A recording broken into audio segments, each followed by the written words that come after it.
அஸ்ஸலாமு அலைக்கும் வரஹ்மத்துல்லாஹி வபரகாத்துஹு. நோன்பு ஏன் கடமையாக்கப்பட்டது? அன்பிற்குரிய சகோதர சகோதரிகளே, மார்க்க அறிஞர்களும் அரசியல் தலைவர்களும் இஸ்லாமிய இயக்கங்களை வழிநடத்தக்கூடிய முன்னோடிகளும் பல மேடைகளில் நோன்பு ஏன் கடமையாக்கப்பட்டது என்றால், ஏழைகளின் பசி கொடுமையை செல்வந்தர்களும் உணர வேண்டும் என்பதற்காகத்தான் என்று பேசி வருகிறார்கள். இப்படி ஒரு காரணத்தை இஸ்லாம் சொல்லவில்லை. மேலும் இந்த காரணம் தவறு என்பதற்கு ஆதாரமாக, நோன்பு செல்வந்தர்கள் மீது மட்டும் கடமையாக்கப்பட்டிருந்தால் ஏழைகளின் பசி கொடுமையை அவர்கள் உணர்வதற்காக அல்லாஹ் நோன்பை கடமையாக்கினான் என்று சொல்லலாம். இஸ்லாம் அவ்வாறு சொல்லவில்லை. இன்னும் சிலர் உடலை ஆரோக்கியமாக வைத்திருக்க வேண்டும், 11 மாதங்கள் உண்டு கழித்தோம், இந்த ஒரு மாதத்திற்காவது நாம் வயிற்றிற்கு ஓய்வு கொடுப்பதற்காக, அதை கொண்டு ஆரோக்கியம் பெறுவதற்காக அல்லாஹ் நோன்பை கடமையாக்கினான் என்று சொல்லுவதையும் நடைமுறையில் நாம் கேட்டிருக்கின்றோம். அன்பானவர்களே, ஆரோக்கியத்திற்காகத்தான் நோன்பு கடமையாக்கப்பட்டது என்றால், யாரெல்லாம் நோயாளிகளாக இருக்கிறார்களோ அவர்கள் மீது மட்டும்தான் நோன்பு கடமையாக்கப்பட்டிருக்க வேண்டும். ஆனால் நோயாளிகள் நோன்பை விடுவதற்கு மார்க்கம் அனுமதி வழங்கி இருக்கிறது. அந்த வகையில் இந்த காரணமும் தவறானது, பொய்யானது. அப்படி என்றால் நோன்பு கடமையாக்கப்பட்டதற்கான உண்மை காரணம் என்ன? எந்த இறைவன் நோன்பை கடமையாக்கினானோ அந்த இறைவனே நோன்பு கடமையாக்கப்பட்டது என்று சொல்லக்கூடிய அந்த வசனத்திலேயே அதற்குரிய காரணத்தையும் சொல்லுகிறான். திருக்குர்ஆனுடைய 2வது அத்தியாயம் 183வது வசனத்தில் அல்லாஹ் இது பற்றி பேசுகின்றான். யா அய்யுஹல்லதீன ஆமனு குதிப அலைக்குமுஸ் ஸியாம் கமா குதிப அலல்லதீன மின் கப்லிக்கும் லஅல்லக்கும் தத்தகூன். இதுதான் அல்லாஹ் நோன்பு கடமையாக்கப்பட்டது என்ற கட்டளையையும் அதற்குரிய காரணத்தையும் சேர்த்து சொல்லக்கூடிய வசனம். உங்களுக்கு முன் சென்ற சமுதாயத்தின் மீது நோன்பு கடமையாக்கப்பட்டது போன்று உங்கள் மீதும் நோன்பு கடமையாக்கப்பட்டிருக்கிறது. இதை கொண்டு நீங்கள் இறையச்சமுள்ளவர்களாக ஆக வேண்டும் என்பதற்காகவே இது உங்கள் மீது கடமையாக்கப்பட்டிருக்கிறது என்று அல்லாஹ் கூறுகிறான். நோன்பை நோற்பதன் மூலமாக நமக்குள் இறையச்சத்திற்கான பயிற்சி ஏற்படும். நோன்பாளியாக இருக்கும் பொழுது யாரும் பார்க்கவில்லை என்றாலும் நாம் எதையும் உண்ண மாட்டோம், பருக மாட்டோம். ஏனென்றால் அல்லாஹ் நம்மை பார்த்து கொண்டிருக்கிறான் என்ற அச்ச உணர்வு நம்மை தடுக்கிறது. அதுபோன்றே நோன்பு அல்லாத காலங்களிலும் தவறு செய்ய நினைக்கும் பொழுது அல்லாஹ் நம்மை கண்காணித்துக் கொண்டிருக்கிறான் என்ற எண்ணத்தை நம்முடைய உள்ளத்திற்குள் கொண்டு வருவதன் மூலமாக தீமை செய்வதை விட்டு விலகுவதற்கும் நன்மையின் பக்கம் விரைவதற்கும் இறையச்சத்தின் பயிற்சி காரணமாக இருக்கும். எனவே நோன்பு கடமையாக்கப்பட்டதன் நோக்கம் நமக்குள் இறையச்சம் வர வேண்டும் என்பதற்காகத்தான். சஹர் மற்றும் இஃப்தார் நேரம் பற்றிய விளக்கம் என்ன? அன்பிற்குரியவர்களே, சஹரை தாமதப்படுத்தி நோன்பு துறப்பதை துரிதப்படுத்த வேண்டும். இது ரசூலுல்லாஹி ஸல்லல்லாஹு அலைஹி வஸல்லம் அவர்களுடைய வழிகாட்டுதல். எப்பொழுது நமக்கு தூக்கம் கலைகிறதோ அப்பொழுதே எழுந்து நடு இரவிலேயே சாப்பிட்டு விட்டு படுத்துவிட்டால் சஹர் சாப்பிட வேண்டிய வேலை முடிந்து விட்டது என்ற பழக்கம் சிலரிடம் இருப்பதை பார்க்கிறோம். அது தவறு. சுபுஹுக்கு நெருக்கமான நேரத்தில் தான் சாப்பிட வேண்டும். அதே போன்று மகரீபுடைய நேரம் வந்த பிறகும் தாமதமாக நோன்பு திறந்தால் நீண்ட நேரம் நோன்பாளியாக இருந்த நன்மை கிடைக்கும் என்ற எண்ணமும் பேணுதல் என்ற அடிப்படையில் தாமதமாக நோன்பு திறக்கக்கூடிய பழக்கமும் பலரிடத்தில் இருந்து வருகிறது. இதுவும் தவறு. ஏனென்றால் பெருமானார் ஸல்லல்லாஹு அலைஹி வஸல்லம் அவர்கள் சொல்லுகிறார்கள், எந்த ஒரு சமுதாயம் சஹரை தாமதப்படுத்தி நோன்பு துறப்பதை துரிதப்படுத்துகிறதோ அவர்கள் நன்மையில் இருக்கக்கூடியவர்கள் என்று சுப செய்தி சொல்லுகிறார்கள். எனவே நமக்கு நன்மை வேண்டும் என்றால் சஹரை தாமதப்படுத்தி நோன்பு துறப்பதை விரைவுபடுத்த வேண்டும். அல்லாஹும் இந்த நேரத்தை வரையறுத்து சொல்லுகிறான். திருக்குர்ஆனுடைய 2வது அத்தியாயம் 187வது வசனத்தில், குலு வஷ்ரபு ஹத்தா யதபய்யன லகுமுல் கைத்துல் அபியது மினல் கைத்தில் அஸ்வதி மினல் ஃபஜ்ர் சும்ம அதிமுஸ் ஸியாம இலல் லைல். கருப்பு நூலிலிருந்து வெள்ளை நூல் தெரிய ஆரம்பிக்கும் வரை, அதாவது சுபுஹுடைய நேரம் வரும் வரை நீங்கள் உண்ணுங்கள், பருகுங்கள். சுபுஹுடைய நேரத்துக்கு நெருக்கமான நேரம் வரை சாப்பிட்டு கொண்டும் பருகி கொண்டும் இருக்க வேண்டும். சுபுஹுடைய நேரம் வந்துவிட்டால் சஹர் உணவை நிறுத்திவிட வேண்டும். சும்மா அதிமு ஸியாம இலல் லைல். அதற்கு பிறகு எப்பொழுது இரவு ஆரம்பிக்கிறதோ, அதாவது சூரியன் முழுமையாக மறைந்து மகரீபுடைய நேரம் துவங்குகிறதோ அதை தொடர்ந்து நீங்கள் உண்ண ஆரம்பித்து விடலாம், பருக ஆரம்பித்து விடலாம் என்று அல்லாஹ் சொல்லுகிறான். அல்லாஹுடைய இந்த வசனத்திற்கு விளக்கமாக ரசூலுல்லாஹி ஸல்லல்லாஹு அலைஹி வஸல்லம் அவர்களுடைய ஹதீஸ் அமைந்திருக்கிறது. எனவே நடு இரவிலேயே சாப்பிட்டு விடுவது, அவசரமாக சாப்பிட்டு விடுவது, இதை தவிர்த்து விட்டு சுபுஹுக்கு நெருக்கமான நேரத்தில் தான் சஹர் உணவை சாப்பிட வேண்டும். மகரீபுடைய நேரம் வந்த உடனேயே தாமதப்படுத்தாமல் நோன்பை துறந்து விட வேண்டும். சஹர் உணவு சாப்பிடுவதற்காக மக்களை எழுப்பி விடுவது நபி வழியா? அன்பிற்குரிய சகோதர சகோதரிகளே, நோன்பு நோற்கக்கூடிய மக்கள் சஹர் உணவு சாப்பிடுவதை ரசூலுல்லாஹி ஸல்லல்லாஹு அலைஹி வஸல்லம் அவர்கள் சுன்னத்தாக்கி இருக்கிறார்கள். இந்த செயலுக்காக உறங்கிக் கொண்டிருக்கக்கூடிய மக்களை எழுப்பி விடுவதற்கும் அல்லாஹுடைய தூதர் அவர்கள் பாங்கு சொல்லுவதன் மூலமாக ஒரு ஏற்பாட்டை செய்து வைத்திருந்தார்கள். அந்த வகையில்தான் சஹருக்கு பாங்கு சொல்லுவதை நபி வழி என்று நாம் மக்களுக்கு மத்தியில் எடுத்து சொல்லி வருகிறோம். சுபுகுடைய பாங்கு தனியாகவும் சஹர் செய்வதற்காக மக்களை எழுப்பிவிடக்கூடிய பாங்கு தனியாகவும் இருக்கும் என்பதை அல்லாஹுவின் தூதர் ஸல்லல்லாஹு அலைஹி வஸல்லம் அவர்கள் விளக்கக்கூடிய செய்தி புகாரியில் 621வது ஹதீஸாக பதிவு செய்யப்பட்டிருக்கிறது. இதிலிருந்து மக்களை சஹர் செய்வதற்காக எழுப்பி விடுவதை மார்க்கம் அனுமதிக்கிறது, வழிகாட்டி இருக்கிறது என்பதை அறிந்து கொள்கிறோம்.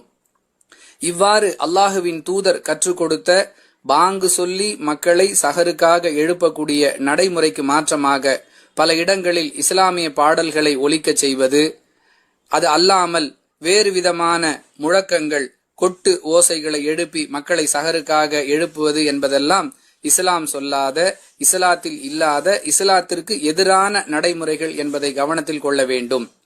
உண்மையில் மக்களை சஹருக்கு எழுப்பிவிட வேண்டும் என்ற ஆசையும் ஆர்வமும் உள்ளவர்கள் அதற்காக செய்ய வேண்டிய முயற்சி சஹருக்காக பாங்கு சொல்லுவது மட்டும்தான். ஃபஜருடைய பாங்கு சொல்லப்படும் வரை சஹர் உணவு சாப்பிடலாமா? அன்பிற்குரிய சகோதர சகோதரிகளே, சஹருடைய கடைசி நேரம் என்பது சுபுஹ் நேரம் வரும் வரை என்று அல்லாஹ் திருக்குரானுடைய 2வது அத்தியாயம் 187வது வசனத்தில் சொல்லி காட்டுகிறான். அந்த வகையில் சுபுஹுடைய பாங்கு சொல்லப்படும் வரை சஹர் உணவு சாப்பிடலாம் என்று பலர் அறிந்து வைத்திருக்கிறார்கள். இவ்வாறு அறிந்து வைத்திருப்பதில் தவறில்லை. அதே நேரத்தில் சுபுஹ் பாங்கு சொல்லப்படுதல் என்பது சுபுஹுடைய நேரம் வந்தவுடனேயே எங்கு பாங்கு சொல்லப்படுகிறதோ அந்த பாங்கையே குறிக்கும். மாறாக ஹனஃபி பள்ளிவாசல்கள் என்று சொல்லப்படக்கூடிய பல இடங்களில் சுபுஹுடைய நேரம் வந்ததை தொடர்ந்து 15 அல்லது 20 நிமிடம் கழித்தே பாங்கு சொல்லப்படுகிறது. அதை கணக்கிட்டு நாம் நம்முடைய சஹரை அமைத்துக் கொள்வோம் என்று சொன்னால் நம்முடைய நோன்பு வீணாகிவிடும். எனவே பாங்கு சொல்லப்படுதல் என்பதை கருத்தில் கொள்ளாமல் சுபுஹுடைய நேரம் எப்பொழுது ஆரம்பமாகிறது என்பதை தெரிந்து வைத்துக் கொண்டு அந்த கணக்கை அடிப்படையாக வைத்தே நாம் நம்முடைய சஹருக்கான நேரத்தை முடித்துக் கொள்ள வேண்டும். பல்வேறு அப்ளிகேஷன்கள் வந்திருக்கின்றன. அவற்றுள் நாம் அறிந்து கொள்ளக்கூடிய தகவல்கள் சேகரித்து வைக்கப்பட்டிருக்கின்றன. அதை கொண்டு சுபுஹுடைய நேரம் நம்முடைய பகுதியில் எப்பொழுது ஆரம்பமாகிறது என்பதை தெரிந்து வைத்துக் கொண்டு அதற்குள் சஹர் உணவு சாப்பிடுவதை முடித்துக் கொள்ள வேண்டும். அல்லது சரியான முறையில் அச்சிடப்பட்டு வெளியிடப்பட்டிருக்கக்கூடிய நோன்பு அட்டைகளையும் பயன்படுத்திக் கொள்ளலாம். கவனத்திற்காக சொல்லுகிறோம், சரியான முறையில் கணக்கிடப்பட்டு அச்சிடப்பட்ட அட்டைகளையே பயன்படுத்த வேண்டும். சஹர் உணவை வயிறு நிறைய சாப்பிடுவது குற்றமா?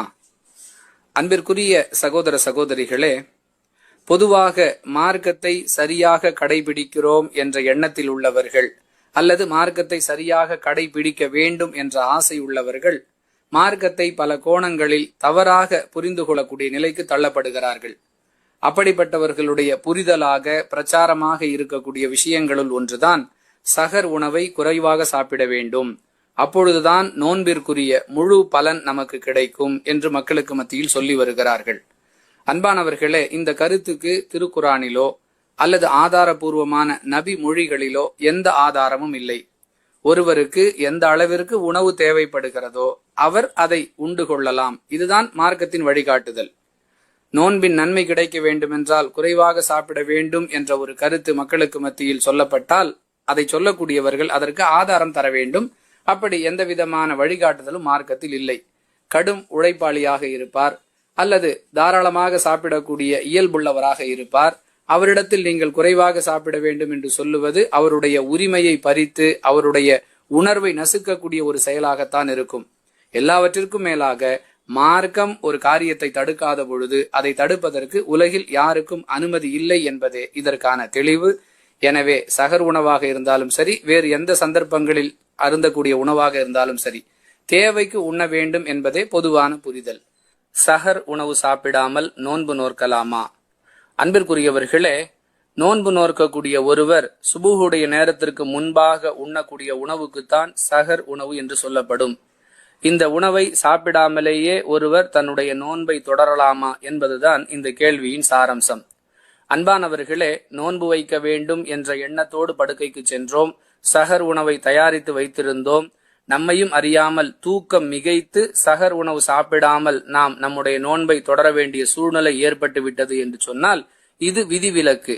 மாறாக அதிகாலையில் எழுந்திருப்பது சிரமமாக இருக்கிறது, எனவே திட்டமிட்டு சஹர் உணவு சாப்பிடாமலேயே நோன்பு நோற்பதை ஒருவர் வழக்கமாக கொள்கிறார் என்றால் அது நபி வழிக்கு முரணானது என்பதை பின்னால் வரக்கூடிய ஹதீசுகளிலிருந்து நாம் அறிந்து கொள்கிறோம். புகாரில் இடம்பெறக்கூடிய 1923வது ஹதீஸில் பெருமானார் ஸல்லல்லாஹு அலைஹி வஸல்லம் அவர்கள் பேசுகிறார்கள், சஹர் உணவு சாப்பிடுங்கள், அதில் பரக்கத், அதாவது கண்ணுக்கு தெரியாத அல்லாஹுடைய அருள் இருக்கிறது என்று குறிப்பிடுகிறார்கள். அதிகாலை 4:30 மணிக்கு சாப்பிட்டோம், மாலை 6:30 மணி வரை அந்த உணவு நம்முடைய உடல் தெம்பாக இருப்பதற்கு உதவி செய்கிறது என்றால் அதற்கு காரணம் அந்த உணவில் இருக்கக்கூடிய அல்லாஹுடைய அருள் என்பதை பெருமானார் ஸல்லல்லாஹு அலைஹி வஸல்லம் இந்த ஹதீஸின் மூலம் விளக்குகிறார்கள். அது அல்லாமல் இஸ்லாத்தின் வழிகாட்டுதல்களில் ஒன்று யூதர்களுக்கும் கிறிஸ்தவர்களுக்கும், அதாவது வேதக்காரர்களுக்கு மாறு செய்ய வேண்டும் என்பது. அந்த வகையில் பெருமானார் ஸல்லல்லாஹு அலைஹி வஸல்லம் சொல்லக்கூடிய செய்தி முஸ்லிமில் 1836வது ஹதீஸாக இடம்பெற்றிருக்கிறது. சஹர் உணவு சாப்பிடுங்கள், யூதர்களும் கிறிஸ்தவர்களும் அதாவது வேதக்காரர்கள் தங்களுடைய நோன்பில் சஹர் உணவு சாப்பிடுவதில்லை, எனவே அவர்களுக்கு மாறு செய்யும் விதமாக நீங்கள் சஹர் உணவு சாப்பிட வேண்டும் என்று அல்லாஹுடைய தூதர் அவர்கள் நமக்கு வழிகாட்டுகிறார்கள். எனவே அன்பிற்குரியவர்களே, ஏதாவது ஒரு பொருள் இதைத்தான் சாப்பிட வேண்டும் என்பதல்ல, அல்லாஹுடைய அருளை பெற்றுக் கொள்வதற்காகவும் வேதக்காரர்களுக்கு மாறு செய்வதற்காகவும் சஹர் நேரத்தில் எதையாவது உண்ணுவதுதான் இஸ்லாத்தின் வழிகாட்டுதல். இயலாமை, தூக்கம் மிகைத்து நம்மால் சஹர் உணவு சாப்பிட முடியவில்லை என்றால் அது விதிவிலக்கு என்பதை நாம் ஏற்கனவே விளக்கிவிட்டோம். எனவே சஹர் உணவு சாப்பிட்டு நோன்பு வைப்பதுதான் நபி வழி. குளிப்பு கடமையாக இருக்கும் நிலையில் சஹர் நேரத்தை ஒருவர் அடைந்தால் என்ன செய்ய வேண்டும்? அன்பிற்குரியவர்களே, ஒருவர் இரவில் மனைவியுடன் உடலுறவு கொண்டிருக்கிறார் அல்லது தூக்கத்தில் அவருக்கு அசுத்தம் வெளியேறி இருக்கும் நிலையில் குளிப்பு கடமையாகிவிட்டது. அவர் விழித்து எழும் நேரம் சஹருக்கு மிக சமீபமாக, அதாவது சஹருடைய நேரம் முடியக்கூடிய தருவாயில் இருக்கிறது. அவர் குளித்துவிட்டு சஹர் சாப்பிட வேண்டும் என்று சொன்னால் சுபுகுடைய நேரம் வந்துவிடும், அதாவது சஹருடைய நேரம் முடிந்துவிடும். இப்படிப்பட்ட சூழலில் அவர் என்ன செய்வது என்பதே இந்த கேள்வியின் சாரம்சம். இதற்கு ரசூலுல்லாஹி ஸல்லல்லாஹு அலைஹி வஸல்லம் அவர்களுடைய வழிகாட்டுதல் நமக்கு மிக தெளிவாக இருக்கிறது. புகாரியில் 1926, 1930, 1932 ஆகிய ஹதீசுகளிலிருந்து நாம் இதற்கான வழிகாட்டுதலை பெற்றுக்கொள்கிறோம். நபிகளாருடைய மனைவியர் அறிவிக்கக்கூடிய செய்தி நமக்கு ஆதாரமாக இருக்கிறது. ரசூலுல்லாஹி ஸல்லல்லாஹு அலைஹி வஸல்லம் அவர்கள் குளிப்பு கடமையாக இருக்கும் நிலையில் சஹர் நேரத்தை அடைந்தால் சஹர் உணவு சாப்பிட்டு விட்டு பிறகு குளித்துவிட்டு தொழுகைக்காக செல்வார்கள். இந்த வழிமுறையை நாமும் பின்பற்ற வேண்டும். குளித்துவிட்டு சஹர் சாப்பிட்டால் சுபுகுடைய நேரம் வந்துவிடும் என்ற நெருக்கடி இருந்தால் அதே நிலையிலேயே சஹர் சாப்பிடுவது மார்க்க ரீதியாக குற்றமல்ல. தொழுகைக்கு செல்வதற்கு முன் நாம் கடமையான குளிப்பை நிறைவேற்றி தூய்மையாகி தொழுகைக்காக செல்ல வேண்டும் என்பதே நபிகளார் இந்த விஷயத்தில் நமக்கு காட்டியிருக்கக்கூடிய வழிமுறை. நோன்பாளி பல் துலக்கலாமா? அன்பிற்குரியவர்களே, நோன்பாளியின் வாயிலிருந்து வரக்கூடிய வாடை அல்லாஹ்விடம் கஸ்தூரியை விட சிறந்ததாக இருக்கிறது. எனவே நோன்பாளி பல் துலக்க கூடாது. அவர் பல் துலக்கினால் அவருடைய வாயிலிருந்து அந்த வாடை நீங்கிவிடும். எனவே அல்லாஹ்விடம் அவர் அந்த சிறப்பை பெற முடியாது என்பது ஒரு சாராருடைய கருத்து. இன்னும் சிலர் ஷாஃபி மதுஹப் அடிப்படையில் ஒரு நோன்பாளி லுஹர் வரை பல் துலக்கலாம், அதற்கு பிறகு பல் துலக்குவது கூடாது என்று கூறி வருகின்றனர். இன்னும் சிலர் ஹனஃபி மதுஹப் அடிப்படையில் மகரிபு வரை ஒரு நோன்பாளி பல் துலக்கினாலும் அதில் தவறு இல்லை என்று கூறி வருகின்றனர். அன்பானவர்களே, நாம் அடிப்படையில் ஒரு விஷயத்தை புரிந்து கொள்ள வேண்டும். நோன்பாளியின் வாயிலிருந்து வரக்கூடிய வாடை என்பது அவருடைய வாய் பகுதியிலிருந்து உருவாகக்கூடியது அல்ல. மாறாக அவர் பசித்திருக்கிற காரணத்தால் அவருடைய குடலில் இருந்தே அந்த வாடை வருகிறது. எனவே அவர் எத்தனை முறை பல் துலக்கினாலும் நோன்பு திறக்கும் வரை அவருடைய வாயிலிருந்து அந்த வாடை வந்து கொண்டே இருக்கும் என்பதை தெளிவாக புரிந்து கொள்ள வேண்டும். குர்ஆன் ஹதீஸ் அடிப்படையில் நாம் இது பற்றி விளங்குவதாக இருந்தால் ரசூலுல்லாஹி ஸல்லல்லாஹு அலைஹி வஸல்லம் அவர்கள் பல் துலக்குவதை வலியுறுத்தி இருக்கிறார்கள். மேலும் நபிகளார் ஒவ்வொரு முறை ஒலு செய்வதற்கு முன்பாகவும் பல் துலக்கக்கூடியவர்களாக இருந்தார்கள். மேலும் என் சமுதாயத்திற்கு சிரமம் இல்லாமல் இருக்கும் என்றிருந்தால் நான் ஒவ்வொரு தொழுகைக்கு முன்பாகவும் உலு செய்யும் பொழுது அவர்களை பல் துலக்குவதை கடமையாக்கி இருப்பேன் என்று கூறுகிறார்கள். மேலும் பல் துலக்குவது பற்றி உங்களை நான் அதிகமாக வலியுறுத்துகிறேன் என்று கூறுகிறார்கள். பல் துலக்கிக் கொள்ளுங்கள், அதில் வாய் சுத்தமடைவதும் அல்லாஹுடைய திருப்தியை பெறுவதும் இருக்கிறது என்று கூறியிருக்கிறார்கள். இவ்வாறு சொல்லக்கூடிய ரசூலுல்லாஹி ஸல்லல்லாஹு அலைஹி வஸல்லம் நோன்பு காலங்களில் நீங்கள் பல் துலக்குவதை தவிர்த்து கொள்ளுங்கள் என்று எந்த ஒரு சந்தர்ப்பத்திலும் சொல்லவில்லை. இவ்வளவு தெளிவாக மார்க்கத்தில் வழிகாட்டுதல்கள் இருக்கும் பொழுது நோன்பாளி பல் துலக்குவது குர்ஆன் ஹதீஸ் அடிப்படையில் எந்த வகையிலும் தடுக்கப்பட்ட செயல் அல்ல என்பதை புரிந்து கொள்ள வேண்டும். எனவே நோன்பாளி தாராளமாக பல் துலக்கலாம். நோன்பாளி நகம் வெட்டலாமா, முடி வெட்டலாமா, குளிக்கலாமா, பல் துலக்கலாமா, நீண்ட நேரம் தூங்கலாமா, எச்சில் விழுங்கலாமா என்பது போன்ற சந்தேகங்கள் தொடர்ந்து ஏற்பட்டு கொண்டே இருக்கின்றன.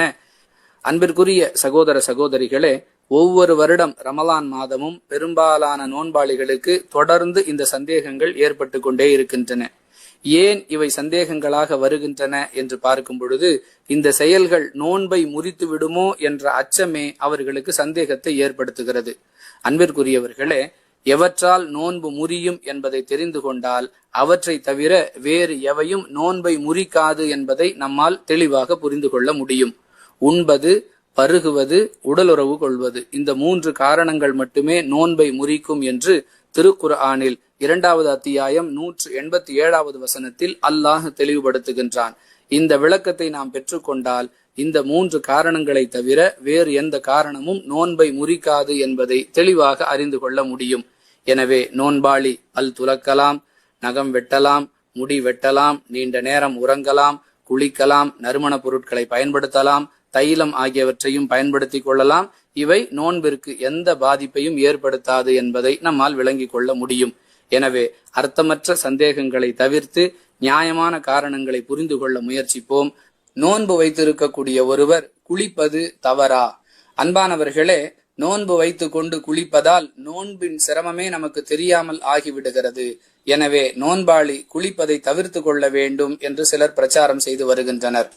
அன்பானவர்களே, இது சரி என்றால் இந்த கருத்துக்கு ஆதாரமாக ஏதாவது திருக்குர்ஆன் வசனத்தையோ அல்லது நபி மொழியையோ அவர்கள் காட்ட வேண்டும். இந்த கருத்தை சொல்லக்கூடிய யாரும் இப்படிப்பட்ட எந்த ஒரு ஆதாரத்தையும் இதுவரை காட்டவில்லை.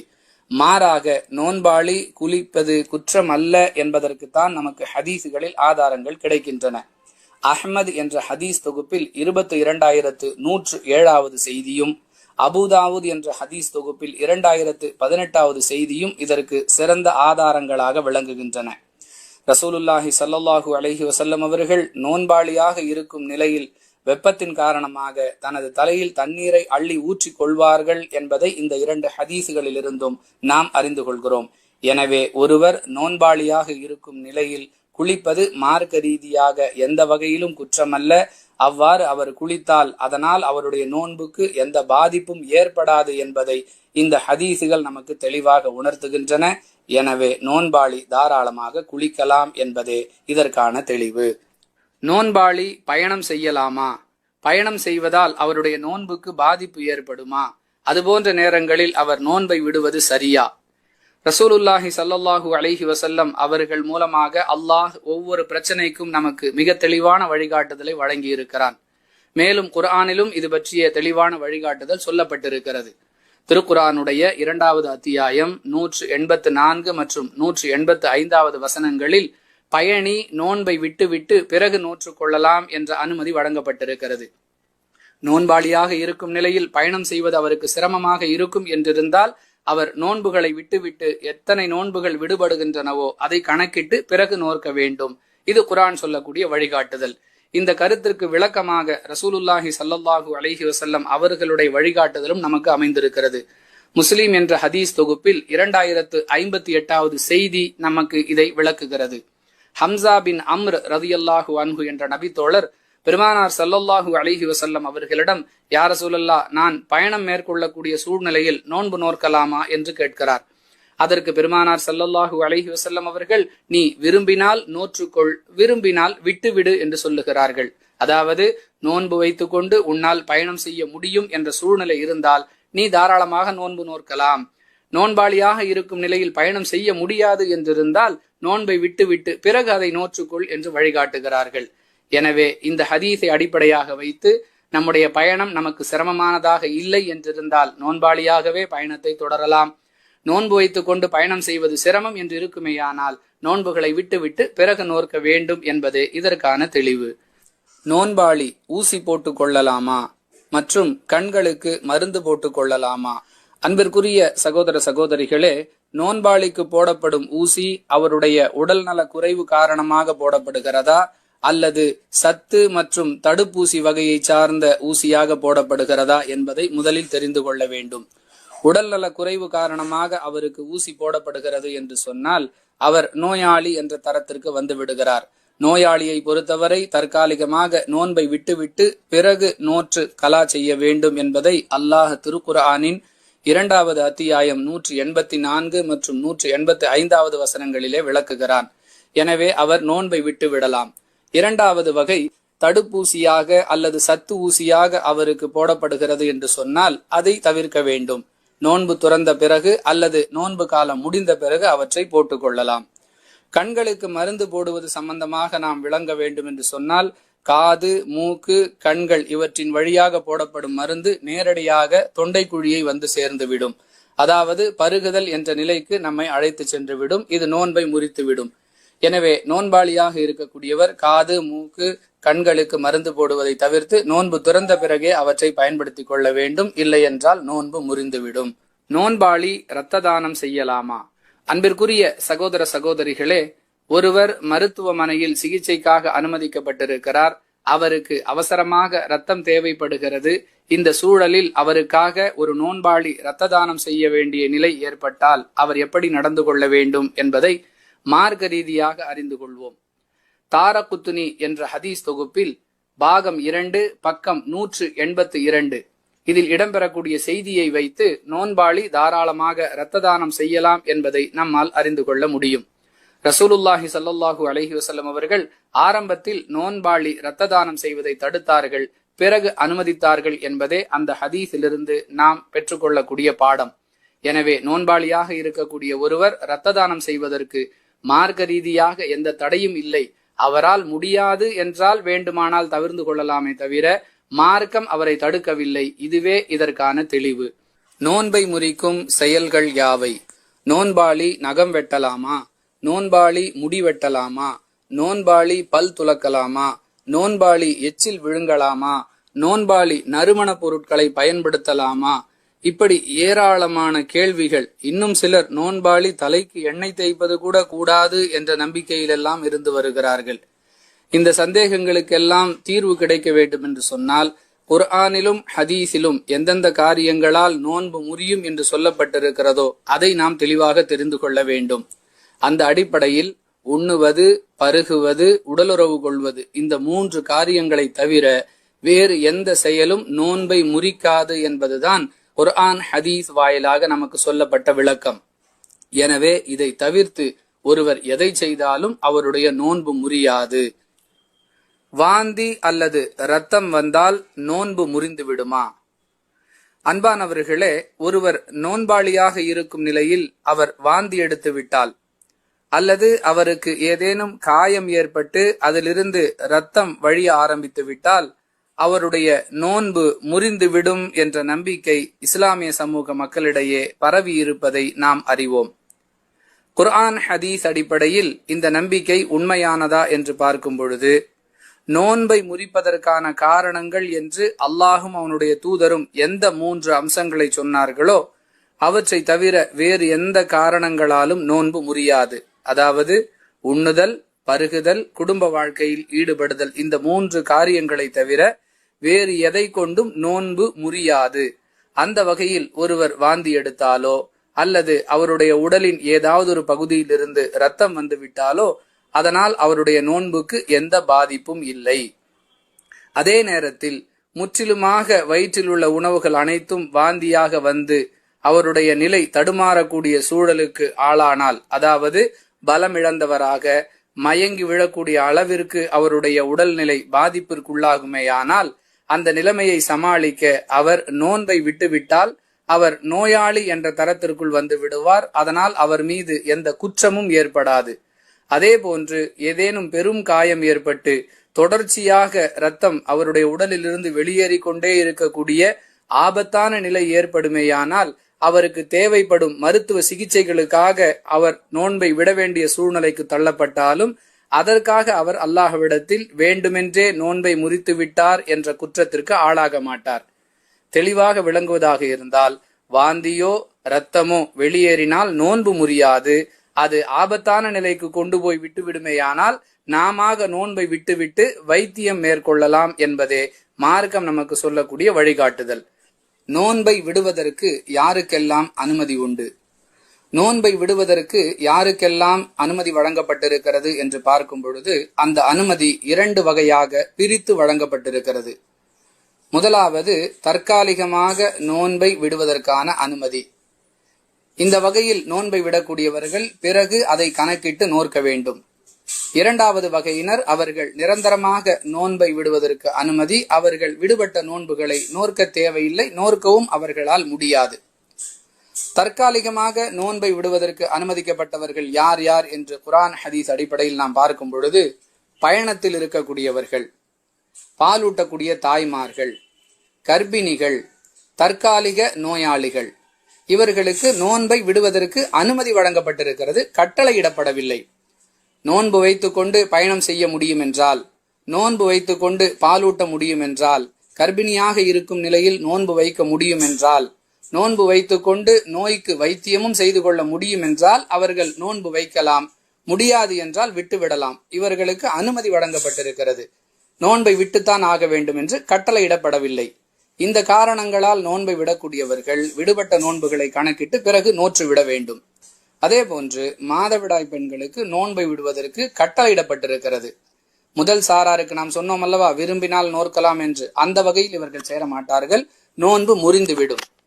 இவர்கள் தூய்மை அடையும் வரை எத்தனை நோன்புகள் விடுபடுகின்றனவோ அதை கணக்கிட்டு பிறகு நோற்க வேண்டும். இவர்கள் எல்லாம் தற்காலிகமாக நோன்பை விடுவதற்கு அனுமதி வழங்கப்பட்டவர்கள். அதை தொடர்ந்து இரண்டாவது சாரார் நிரந்தரமாக நோன்பை விடுவதற்கு அனுமதி வழங்க பெற்றவர்கள். தள்ளாத வயதினர், தொடர் நோயாளிகள், நிரந்தரமான பலகீனத்துக்கு ஆளானவர்கள், இவர்களெல்லாம் இனி எப்பொழுதுமே நோன்பு நோற்க முடியாது என்ற நிலையில் உள்ளவர்கள்.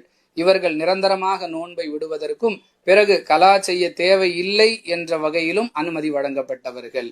இப்படி 2 சாராராக பிரித்து நோன்பை விடுவதற்கு இஸ்லாம் அனுமதி வழங்கி இருக்கிறது. அற்ப காரணங்களுக்காகவெல்லாம் நோன்பை விடக்கூடிய பழக்கம் பல இடங்களில் இருந்து வருகிறது. நாங்கள் கடினமான வேலை செய்யக்கூடியவர்கள், நாங்கள் உழைக்கக்கூடியவர்கள், எங்கள் மீதெல்லாம் நோன்பு எப்படி கடமையாகும் என்றெல்லாம் தேவையற்ற வியாக்கியானம் பேசி நோன்பை விடக்கூடிய பலர் இருக்கிறார்கள். அதுபோன்ற காரணங்களுக்காகவெல்லாம் நோன்பை விடுவதற்கு இஸ்லாத்தில் அனுமதி இல்லை என்பதை விளங்கிக் கொள்ள வேண்டும். நோன்பை விடுபவர் அதற்காக ஏதேனும் பரிகாரம் செய்ய வேண்டுமா? ஒருவரால் நோன்பு வைக்க முடியவில்லை, தவிர்க்க முடியாத சில காரணங்களால் நோன்பை விட்டுவிட்டார் என்றால் அவர் அதற்கு பரிகாரமாக ஏழைகளுக்கு உணவு வழங்க வேண்டும் என்ற நம்பிக்கையும் நடைமுறையும் முஸ்லிம்களுக்கு மத்தியில பரவி இருக்கிறது. திருக்குரானுடைய 2வது அத்தியாயம் 184வது வசனத்தை தவறாக புரிந்து கொண்டதே இதற்கு காரணம்.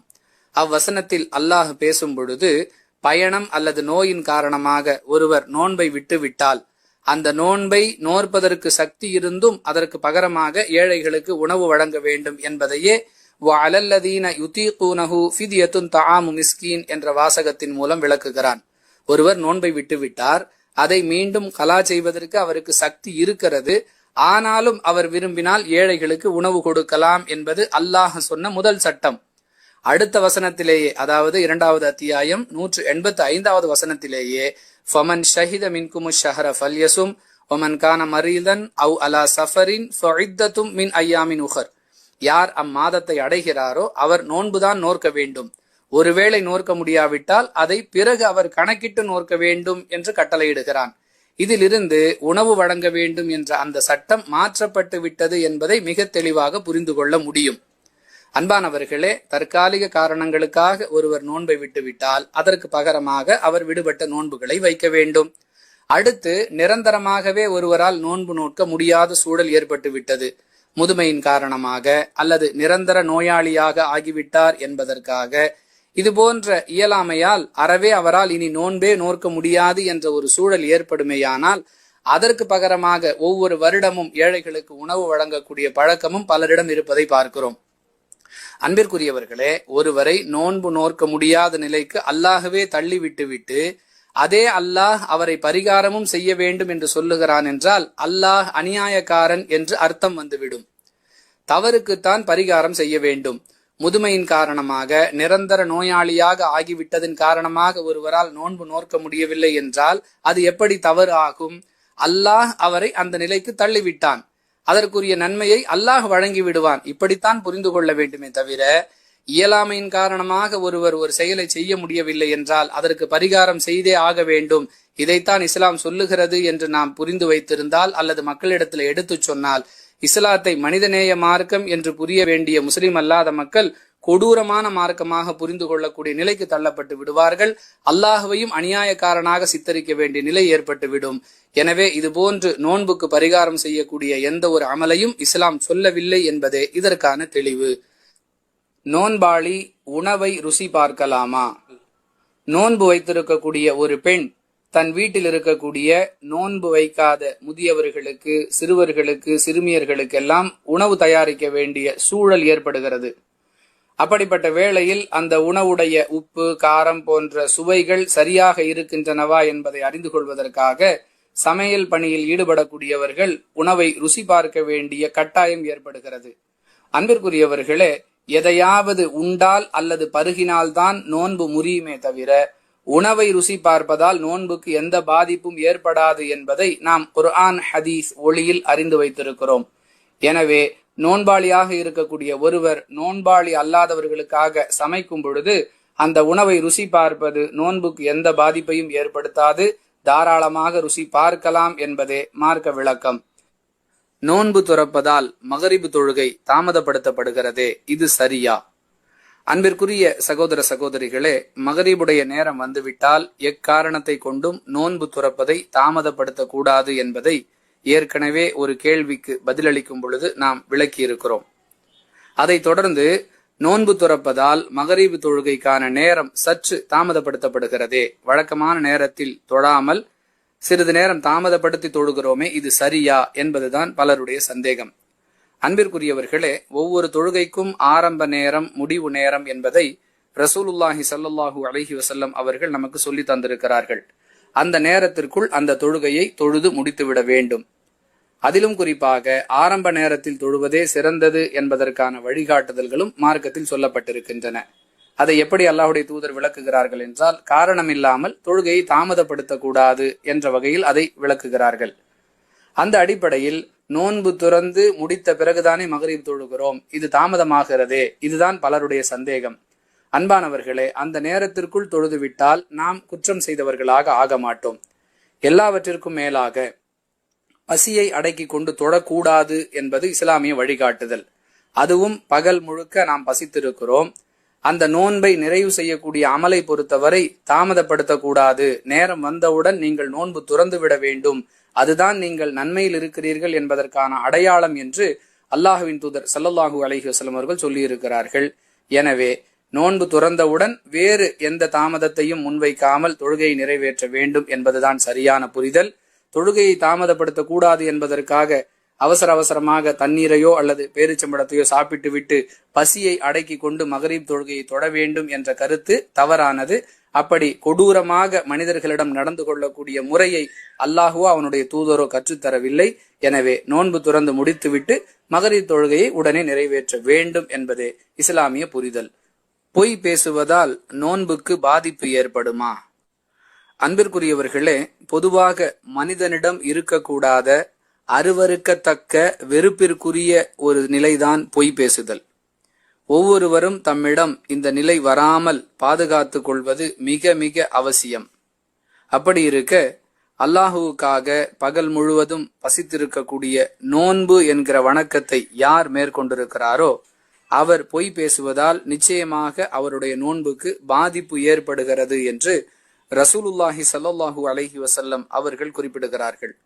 புகாரி எனும் ஹதீஸ் தொகுப்பில் 1903வது செய்தியில் வரக்கூடிய கருத்து என்னவென்றால், யார் பொய்யான பேச்சுக்களையும் பொய்யான நடவடிக்கைகளையும் விட்டு விலகவில்லையோ அவர் பசித்திருப்பதோ அல்லது தாகித்திருப்பதோ அல்லாஹுவுக்கு தேவையில்லை.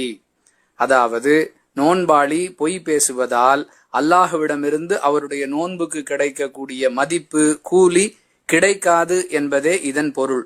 எனவே நோன்பாளி மட்டுமல்ல, பொதுவாகவே ஒவ்வொரு இறை நம்பிக்கையாளனும், ஏன் ஒவ்வொரு மனிதனும் பொய்யை விட்டும் தன்னை பாதுகாத்துக் கொள்வது அவசியம் என்பதை இந்த ஹதீஸ் நமக்கு விளக்குகிறது. நோன்பில் உள்ள சலுகை, கட்டளை இவற்றிற்கான வேறுபாடு என்ன? அன்பிற்குரிய சகோதர சகோதரிகளே, ரமலான் மாதத்தில் நோக்கப்படும் நோன்பு கட்டாய கடமை என்பதை நாம் அனைவருமே அறிந்து வைத்திருக்கிறோம். ஆனால் இந்த நோன்பை நோக்க முடியாதவர்கள் அதை விட்டுவிடுவதற்கு மார்க்கத்தில் அனுமதி வழங்கப்பட்டிருக்கிறது. அந்த அனுமதி 2 வகையாக பிரித்து வழங்கப்பட்டிருக்கிறது. ஒன்று சலுகை, மற்றொன்று கட்டளை. சலுகை என்றால் என்ன, கட்டளை என்றால் என்ன? அதுவே இந்த கேள்விக்கான பதில்.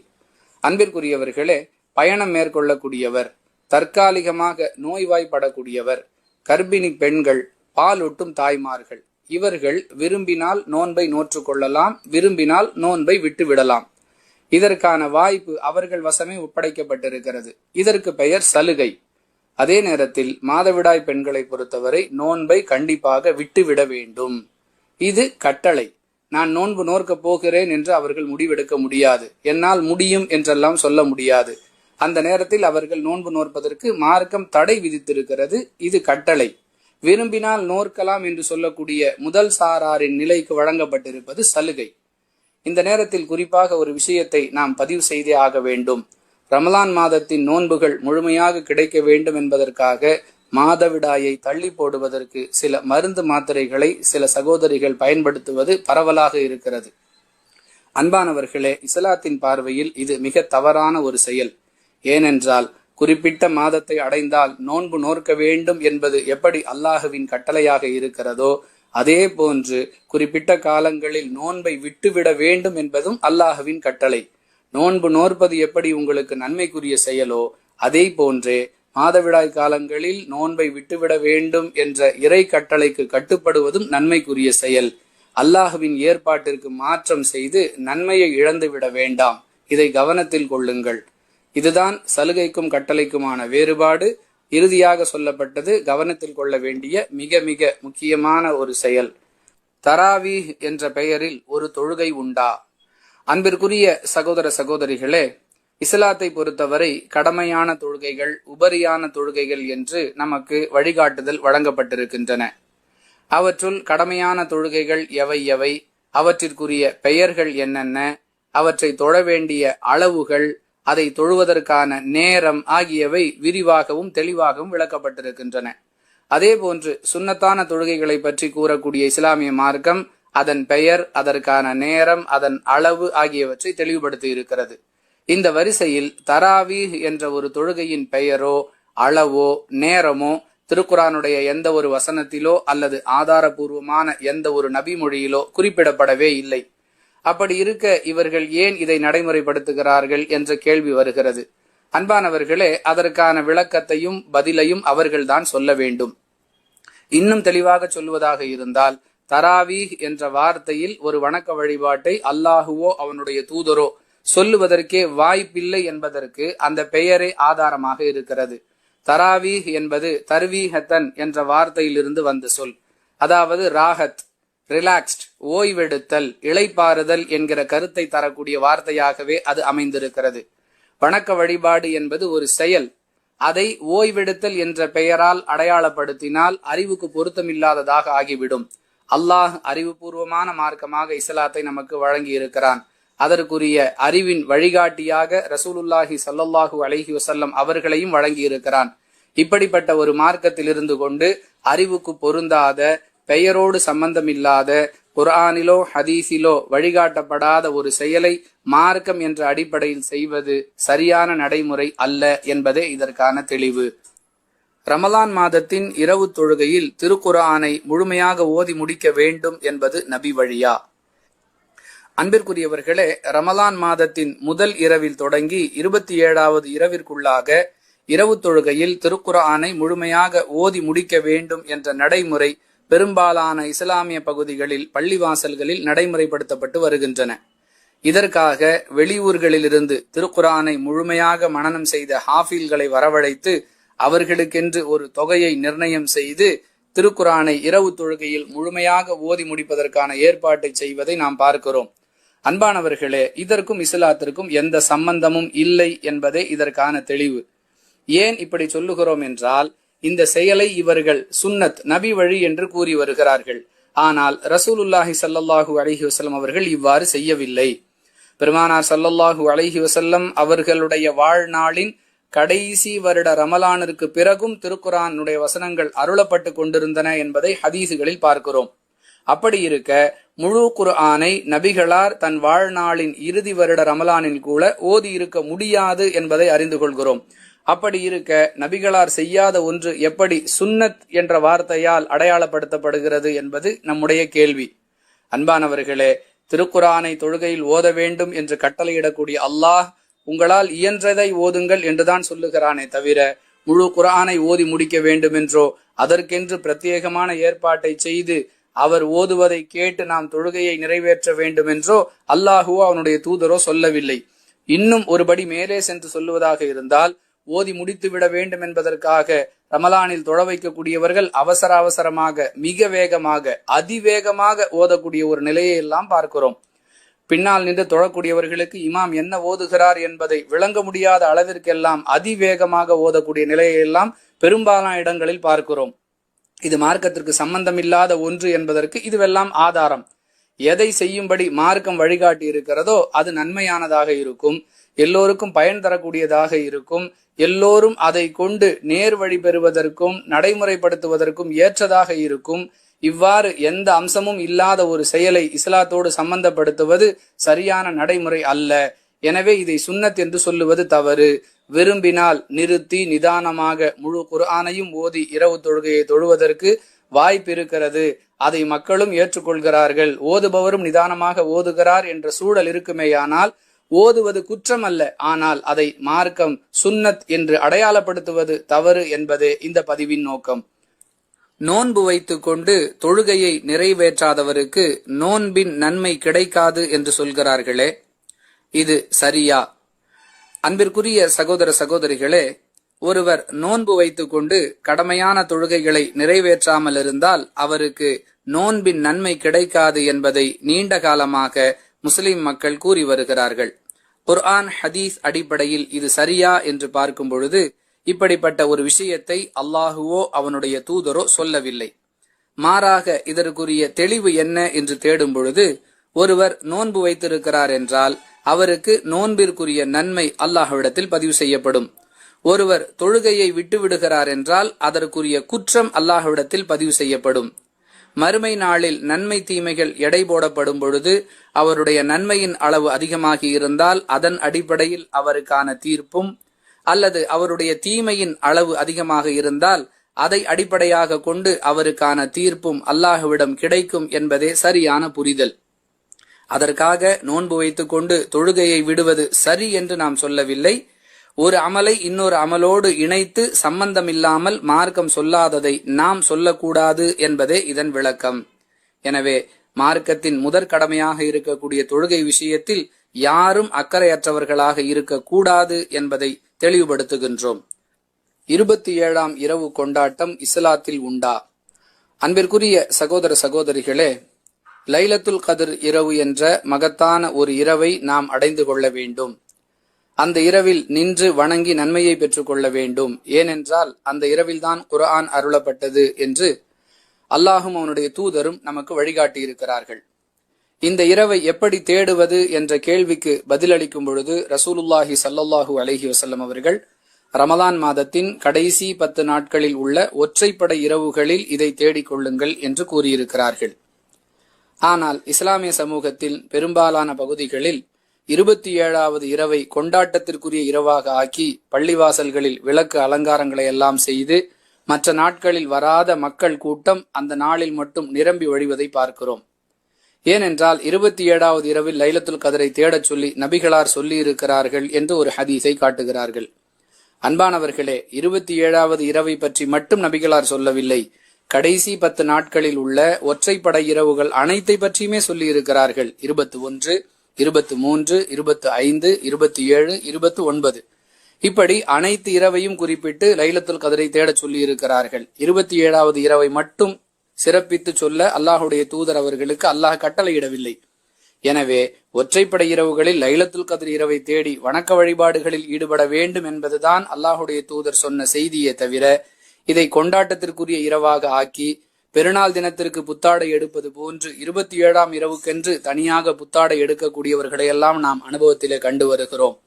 இப்படியெல்லாம் இஸ்லாம் நமக்கு வழிகாட்டவில்லை. அல்லாஹ் எதை செய்ய சொன்னானோ, அல்லாஹுடைய தூதர் அவர்கள் எதை கற்றுக் கொடுத்தார்களோ அதுதான் இஸ்லாம். அந்த வகையில் கடைசி 10 நாட்களில் உள்ள ஒற்றைப்படை இரவுகளை உயிர்ப்பித்து அதை கொண்டு நன்மையை பெற வேண்டும் என்பதே சரியான புரிதல். வீட்டில் இஅ்திகாஃப் இருக்கலாமா? அன்பிற்குரியவர்களே, ரமலான் மாதத்தின் கடைசி 10 நாட்களில் ஒற்றைப்படை இரவுகளை உயிர்ப்பிப்பதின் மூலமாக லைலத்துல் கத்ருடைய நன்மையை அடைந்து கொள்ள வேண்டும் என்பதற்கான வழிகாட்டுதலாக ரசூலுல்லாஹி ஸல்லல்லாஹு அலைஹி வஸல்லம் அவர்கள் ரமலான் மாதத்தின் இறுதி 10 நாட்களில் இஅ்திகாஃப் இருந்திருக்கிறார்கள். அந்த நபி வழியை நடைமுறைப்படுத்தும் பொருட்டு நம்மிலும் அதிகமானவர்கள் இந்த அமலை நடைமுறைப்படுத்தக்கூடிய விஷயத்தை பார்க்கிறோம். இதில் நாமும் பங்கெடுக்க வேண்டும் என்பதற்காக பெண்களில் சிலர் வீட்டிலேயே இஅ்திகாஃப் இருக்கக்கூடிய வழக்கத்தை கொண்டிருக்கிறார்கள். அன்பானவர்களே, இப்படி வீட்டில் இஅ்திகாஃப் இருக்கக்கூடிய நடைமுறை இஸ்லாத்தில் சொல்லித்தரப்பட்டிருக்கிறதா என்று பார்க்கும் பொழுது எந்த ஒரு திருக்குரானுடைய வசனத்திலோ நபி மொழியிலோ இதற்கான ஆதாரம் இதுவரை நமக்கு கிடைக்கவில்லை. பெருமானார் ஸல்லல்லாஹு அலைஹி வஸல்லம் அவர்கள் பள்ளிவாசலில் இஅ்திகாஃப் இருந்திருக்கிறார்கள்.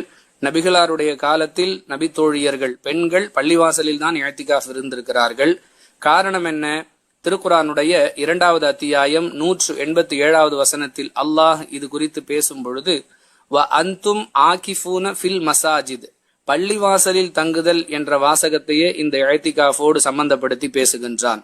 எனவே வீட்டில் இஅ்திகாஃப் இருப்பது என்பது இஸ்லாமிய வழிகாட்டுதலில் உள்ளது கிடையாது.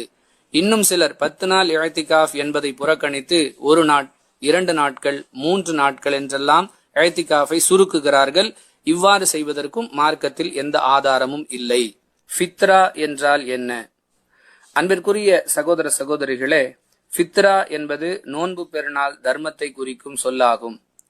நோன்பில் ஏற்பட்ட குறைகளுக்கு பரிகாரமாகவும் பெருநாள் தினத்தன்று ஏழைகளுக்குரிய உணவாகவும் ரசூலுல்லாஹி ஸல்லல்லாஹு அலைஹி வஸல்லம் அவர்கள் ஃபித்ரா எனப்படும் நோன்பு பெருநாள் தர்மத்தை விதியாக்கி இருக்கிறார்கள் என்பதை அபூதாவூத் எனும் ஹதீஸ் தொகுப்பில் 1371வது செய்தியிலிருந்து அறிந்து கொள்கிறோம். அன்பிற்குரியவர்களே, முஸ்லிமான ஆண்கள், பெண்கள், சிறுவர்கள் என அனைவர் மீதும் இந்த நோன்பு பெருநாள் தர்மம் என்பது கடமையாக்கப்பட்டிருக்கிறது. நாம் வழக்கமாக உண்ணக்கூடிய அரிசி, கோதுமை போன்ற தானியங்களின் 2.5 கிலோ அளவு ஒரு நபருக்குரிய ஃபித்ராவாகும். அதை அந்த தானியமாகவோ அல்லது அதற்குரிய கிரயமாகவோ நாம் வழங்கலாம். குடும்ப உறுப்பினர்களுடைய எண்ணிக்கையை கணக்கிட்டு, இன்னும் தெளிவாக சொல்லுவதாக இருந்தால், நம்முடைய குடும்ப உறுப்பினராக இல்லாதவராக இருந்தாலும் நம்முடைய பராமரிப்பில் அல்லது நம்முடைய பொறுப்பில் இருக்கக்கூடியவர்களுக்கும் நாம் நோன்பு பெருநாள் தர்மத்தை வழங்க வேண்டும். இதை பெருநாள் தொழுகைக்கு முன்பாக வழங்கிவிட வேண்டும். பெருநாள் தொழுகைக்கு முன்பாகத்தான் வழங்க வேண்டும் என்பதற்காக பெருநாள் பிறை பார்த்த பிறகு அவசரமாக கொடுக்க வேண்டும் என்பது மார்க்கத்தில் உள்ள வழிகாட்டுதல் அல்ல. முற்கூட்டியே முறையாக கணக்கிட்டு திட்டமிட்டு தகுதியானவர்களுக்கு இந்த நோன்பு பெருநாள் தர்மத்தை வழங்கிவிடலாம். ரமலான் மாதத்தில்தான் ஜகாத் கொடுக்க வேண்டுமா? அன்பிற்குரிய சகோதர சகோதரிகளே, யார் மீது ஜகாத் கடமை 720 கிராம் வெள்ளி அல்லது அதற்கு நிகரான மதிப்புள்ள பணமோ பொருளோ தங்கமோ வேறு மதிப்புமிக்க உடைமைகளோ ஒருவருக்கு சொந்தமாக இருக்குமேயானால் அவர் மீது ஜகாத் கடமையாகி விடுகிறது.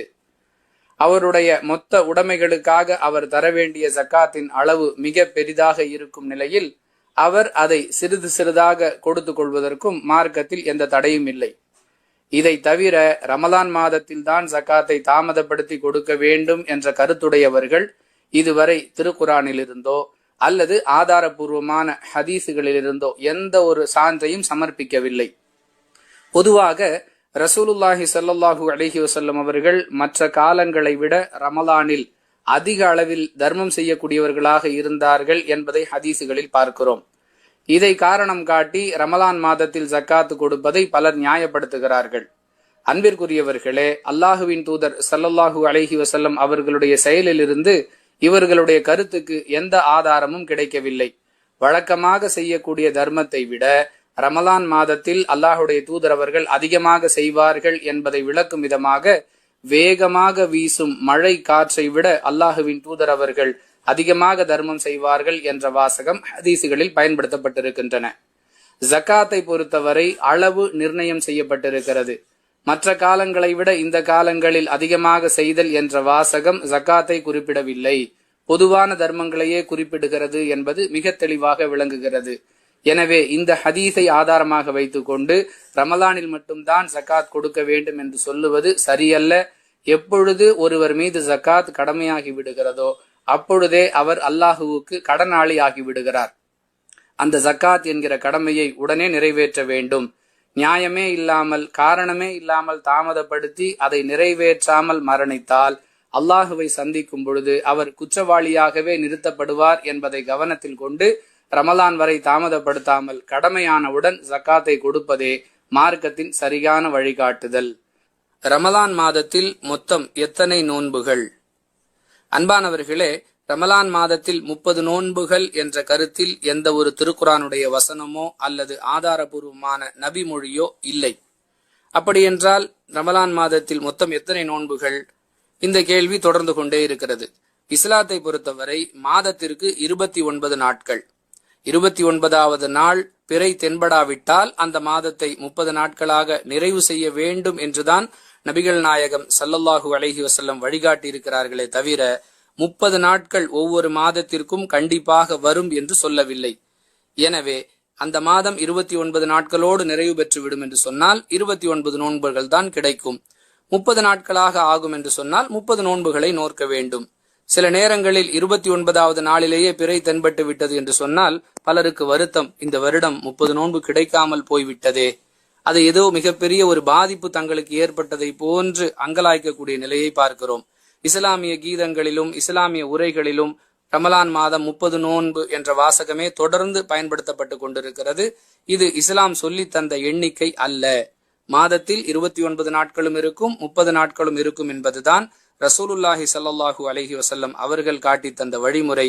எனவே ரமலான் மாதத்திலும் 29 நோன்புகளும் வரும், 30 நோன்புகளும் வரும். நமக்கு எண்ணிக்கை நோக்கம் அல்ல, அல்லாஹுவுக்கு கட்டுப்படுவதுதான் நோக்கம். ரமலான் மாதம் முழுவதும் நோன்பு நோக்க வேண்டும் என்பது இறை கட்டளை. அதற்கு கீழ்ப்படிவதுதான் நம்முடைய வேலையை தவிர எண்ணிக்கையை கணக்கிடுவது நம்முடைய வேலை அல்ல என்பதை கவனத்தில் கொள்ள வேண்டும். வாஹிரு தஅவானா அனில் ஹம்துலில்லாஹி ரப்பில் ஆலமீன். அஸ்ஸலாமு அலைக்கும் வரஹ்மத்துல்லாஹி வபரகாத்துஹு.